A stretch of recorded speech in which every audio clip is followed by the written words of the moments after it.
तुम अपनी ये महानता नहीं है, ये महानता नहीं है, मानवता है, इंसानियत है। कोई मुझे महान कह के चिढ़ाए, कोई मुझे देवी कह के चिढ़ाए या फिर बेवकूफ कह के चिढ़ाए, मुझे उससे फर्क नहीं पड़ता है। मैं बस इतना जानती हूँ कि अगर मैं किसी के भी आंख में आंसू देखूंगी तो उन आंसुओं को पोंछूंगी, चाहे वो कोई भी हो। बस हो गया या अभी और ड्रामा बाकी है? नहीं, करना है तो कर लो, हम लोग सब यहीं हैं। मिस्टर शाह, आप जरा शांत हो जाओ। शांति तो हो अनुपमा, ड्रामा तो ये कर रही है, देखो इसे। तुम इसकी वकालत कर रही थी।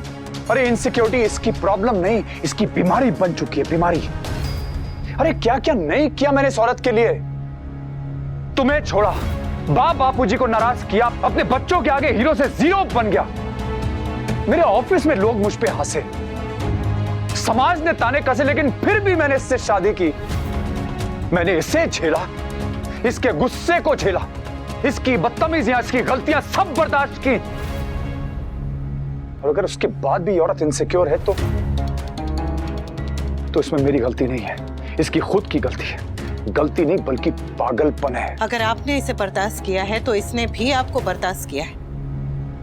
वीरता पुरस्कार तो दोनों को मिलना चाहिए,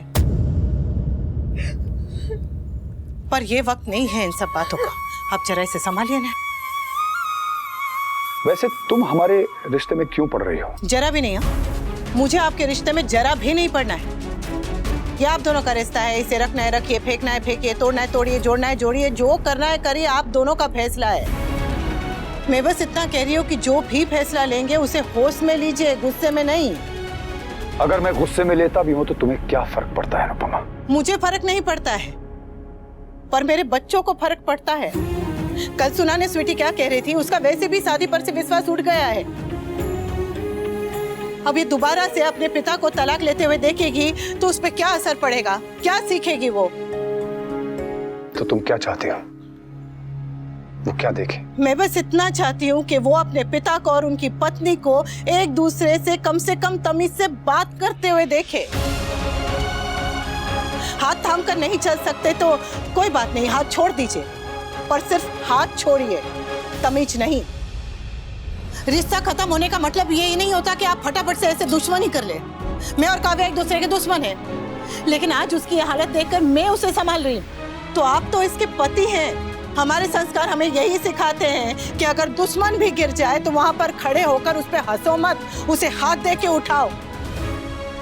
अनुपमा, मैंने आराम से बात करने की कोशिश की थी, पर यही पागलों की तरह चीखने चिल्लाने लगी तो मैं क्या करूं? अरे अगर ये चीख रही है, चिल्ला रही है तो इसे चुप कराइए ना। शादी की है आपने इससे, आपके मन में भले इसके लिए प्यार ना सही, लेकिन इंसानियत तो बाकी है। बिना कोशिश किए गुस्से में, जिद में अलग मत हो जाइए। गुस्सा जैसे तुम्हें तो आता ही नहीं। तुमने भी तो एक बार गुस्से में काव्या के ऊपर हाथ उठाया था। हाँ, हाथ उठाया था, पर उसके बाद इसे 100 बार माफ भी किया है। अगर माफ नहीं किया होता ने तो मैं यहाँ खड़ी नहीं होती। आज भी उसकी सारी हरकतों के लिए उसे माफ कर चुकी हूँ, तभी यहाँ हूँ और तभी जीवन में आगे बढ़ पा रही हूँ। अगर नफरत और गुस्से की गठरी उठा के चलती ने तो कब का थक के बैठ गई होती। गुस्सा तो वो जहर है मिस्टर शाह जो आप खुद पीते हैं और आपको लगता है कि अरे सामने वाला अब भी मर जाएगा। इसलिए कह रही हूं कि जो भी फैसला लीजिए गुस्से में मत लीजिए, कुछ दिन रुक के देख लीजिए। अगर फिर भी उसके बाद भी मन में यही भाव रहे तो बापूजी बच्चों को बुलाकर शांति से बैठकर उन्हें समझाइए और फिर अलग हो जाइए।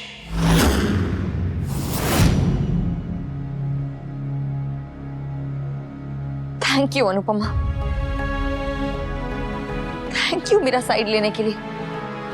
लेकिन एक बात तुमने बिल्कुल सही कही कि गुस्सा जहर है और मैं अपना जहर पी चुकी हूँ, मैं अपना नुकसान भी कर चुकी हूँ। अब वी का भी होगा।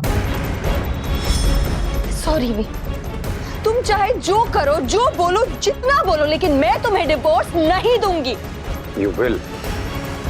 I won't. तुम्हें तलाक देना होगा। मैं तलाक नहीं दूंगी। तुम्हें डिवोर्स देना होगा। You will have to. नहीं दूंगी, कभी नहीं दूंगी, कभी नहीं दूंगी। अरे बस कीजिए दोनों।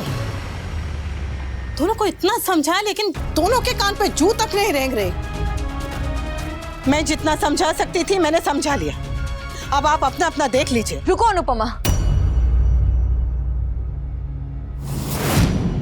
पूरी बात तो सुनती जाओ। क्यों सुने? वो तुम्हारी बकवास क्यों सुने? और मैं भी तुम्हारी बकवास क्यों सुनूं? अगर सुन लोगे ना तो इसमें फायदा तुम्हारा ही है, और अगर ना सुनोगे तो इसमें नुकसान भी तुम्हारा ही है। भी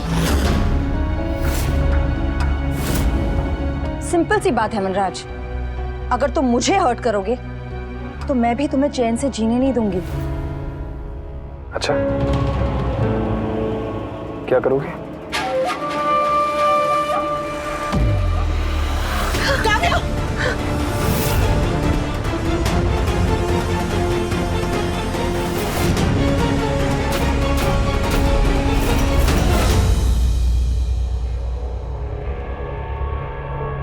वनराज, मेरे प्यारे पतिदेव, ये जो चोट मेरे सर पे आई है ना, ये मेरी खुद की वजह से आई है।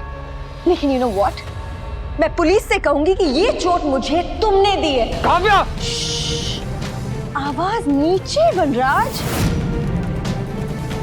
वरना जो डोमेस्टिक वायलेंस का केस मैं तुम पर ठोकने वाली हूं ना, ये नेबर्स उसके गवाह बन जाएंगे।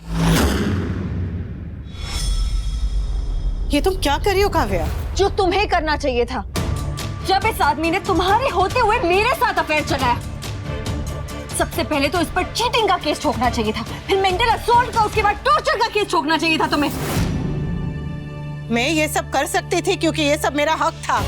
मेरे साथ इन्होंने धोखा किया था, लेकिन तुम्हारे साथ तो इन्होंने आज तक कुछ भी गलत नहीं किया है। ना तुम्हारे साथ धोखा किया है, ना टॉर्चर किया है, ना ही तुम्हें मारा है। फिर भी अगर तुम इन पे ऐसे झूठे इल्जाम लगा के केस करोगी तो वो बहुत बहुत बहुत गलत होगा। तो समझ लो कि मैं तुम्हारा बदला ले रही हूँ। तुम नहीं कर पाई इसलिए मैं कर रही हूँ। वैसे तो तुम्हें करना चाहिए था, क्योंकि अगर तुम इस आदमी को सही से सबक सिखा देती ना, तो इतना सब कुछ होने के बाद इसकी इतनी हिम्मत नहीं होती दोबारा डिवोर्स की बात करने की। पर डोंट वरी, अब मैं अगले पिछले सारे हिसाब बराबर कर दूंगी। काव्या शांत हो जाओ, आप जरा से समझाइए, बात कीजिए। मैं तब तक बापू जी को लेकर आती हूँ। कोई फायदा नहीं है, बापू जी को बुला के कोई फायदा नहीं, क्योंकि अब मेरा डिसीजन कोई चेंज नहीं कर सकता है। पुलिस को तो मैं बुला के ही रहूंगी।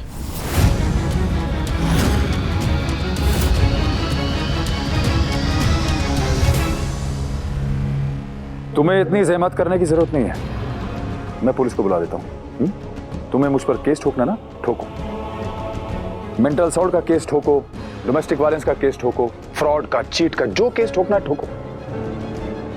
काला पानी भिजवाना है, भिजवा दो। इसी बहाने कम से कम मेरा तुमसे तो पीछा छूटेगा। लो लो लो लो, लो।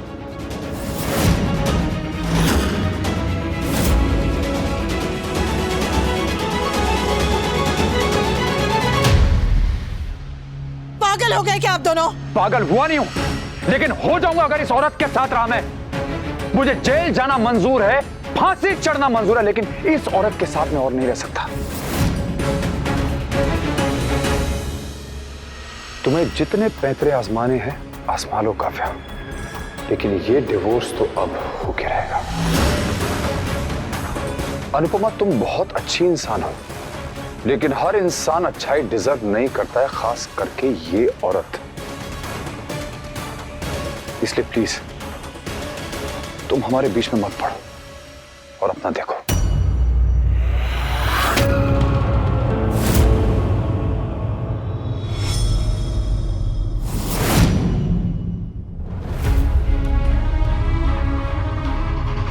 जानती हूँ तुम इस वक्त मेरी बात ना तो सुनोगी, ना ही समझोगी और ना ही मानोगी।